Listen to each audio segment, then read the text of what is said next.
आदरणीय शाहू महाराजांचं मनापासून स्वागत आहे। मी म्हणलं तसं 1,35,000 कोटीचा वीज दरवाढीचा प्रस्ताव होता।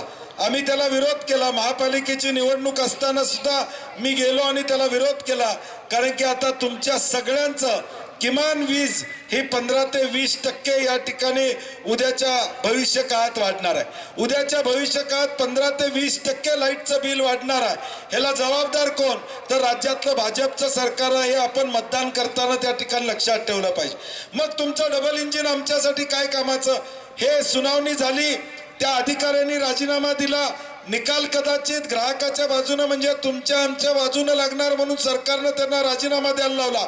पुन्हा सुनावणी आहे। आता सुनावणीची तारीख 8 दिवसापूर्वी जाहीर झाली आणि तुम्हाला आश्चर्य वाटेल, तारीख कुठली आहे? उद्याची 6 तारीख आहे। म्हणजे आम्ही कुणी जायचंच नाही। तरी मी सांगितलंय उद्या ऑनलाईन मी त्याला उपस्थित राहणार आहे आणि त्याला विरोध त्या ठिकाणी करणार आहे। आज एवढे चुकीचे धोरणं या भाजपच्या माध्यमातून राज्यामध्ये राबवली जातात आणि म्हणून हे तुम्हाला सांगणं गरजेचं आहे, कारण की आज मतदान करताना आपण विचारतो त्या ठिकाणी करावा अशी माझी विनंती असणार आहे। सोलर कुणी कुणी बसवलंय घरी? सोलर हात वर करा, जरा हात वर करा की तुम्हाला आनंदाची बातमी द्यायची आहे। आता ज्यांनी सोलर बसवलंय या नवीन कायद्यामध्ये सोलरची लाईट ही फक्त तुम्हाला दिवसा वापरता येणार, रात्री एमएससीबीचीच घ्यायची।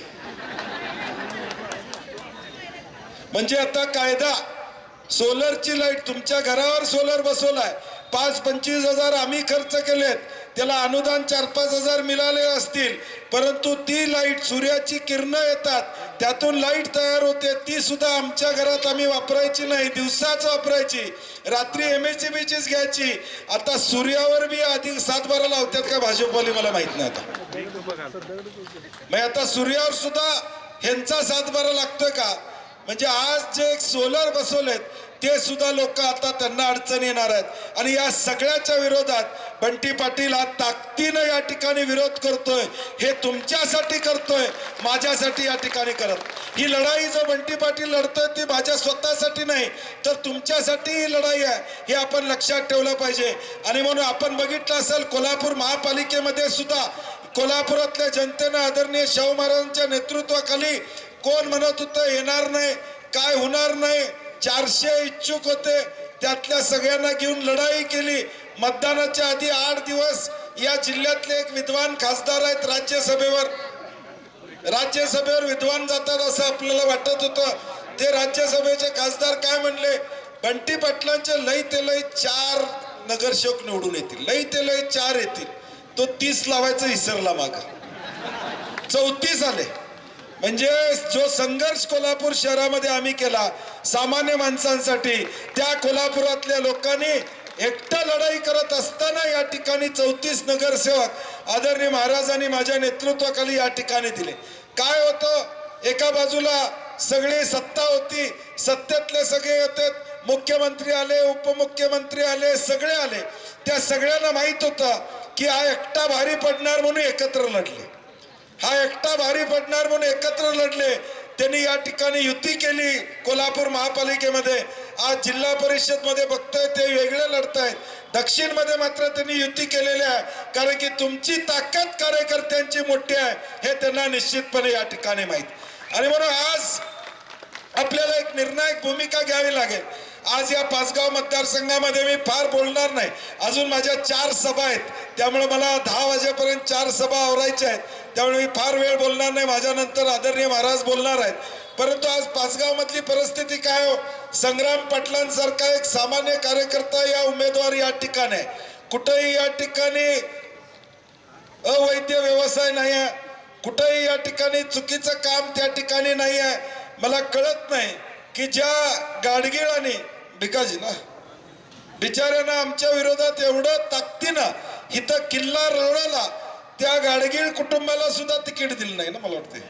हा म्हणजे गेले महाराज 15 वर्ष भिकाजीराव आमच्या विरोधात म्हणजे त्यांचा पक्ष म्हणून आमच्या विरोधात ताकदीनं काम करतोय, चांगला कार्यकर्ता ताकदीनं काम करतोय, परंतु त्याला सुद्धा उमेदवारी दिली नाही.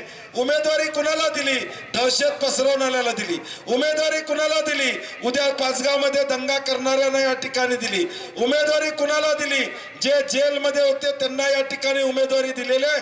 पाचगाव गेले 10 वर्ष शांत आहे. ते उद्याच्या भविष्यकाळात शांत ठेवायचं असेल तर एकच उपाय आहे, तो म्हणजे संग्राम पाटील आहे. हे आपण या ठिकाणी लक्षात घ्या.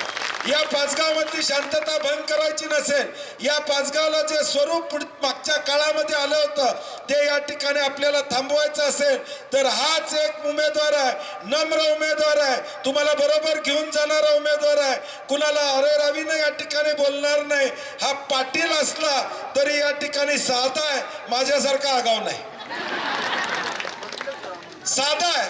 आणि या साध्या पाटलाला आपल्याला निवडून त्या ठिकाणी द्यावं लागेल, कारण की या पाचगाव मधली शांतता भंग होता कामा नाही. गुंडांच्या टोळ्या उद्या या पाचगाव मध्ये रस्त्यानं फिरतील. तुम्ही जाऊन काम त्यांना सांगू शकणार आहे का? कुठल्या तोंडानं जनता काम सांगू शकत्या? इथं संग्राम पाटलाला 4 गोष्टी बोलल्या तरी तो ऐकून घेतो. त्या ठिकाणी काय असलं तर त्याला बोलायचं. उद्या भविष्य काळातल्या उमेदवाराला तुम्ही बोलू शकणार नाही, एवढी दहशत विरोधी उमेदवारांची या ठिकाणी असणार. आणि त्यांना लोकशाहीमध्ये जर मताद्वारे लोकांनी निवडून दिलं तर मग बेबंदपणे या पाचगावचा कारभार ते या ठिकाणी करतील. उद्या कुणाचा हात धरतील याची गॅरंटी या ठिकाणी राहणार नाही. ज्या पद्धतीनं भाजपच्या काळामध्ये या राज्यामध्ये माता बहिणी सुरक्षित नाहीत, तीच अवस्था उद्या पाचगावमध्ये याला या ठिकाणी वेळ लागणार. तीच अवस्था उद्या पाचगावमध्ये याला वेळ लागणार नाही, आपण या ठिकाणी लक्षात ठेवा. मी जाहीरपणे आपल्याला या ठिकाणी सांगतोय की हे पाचगाव शांत ठेवायचं असेल, या पाचगावला एक चांगलं रूप द्यायचं असेल तर संग्राम शिवाय आपल्याला पर्याय नाही.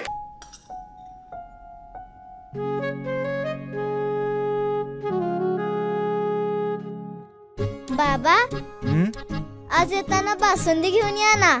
अगं, कालच आपण आईचा वाढदिवस होता म्हणून आणली होती ना. ऐकलं?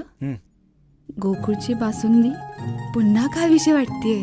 खरं सांगू, मलाही खावीशी वाटतेय.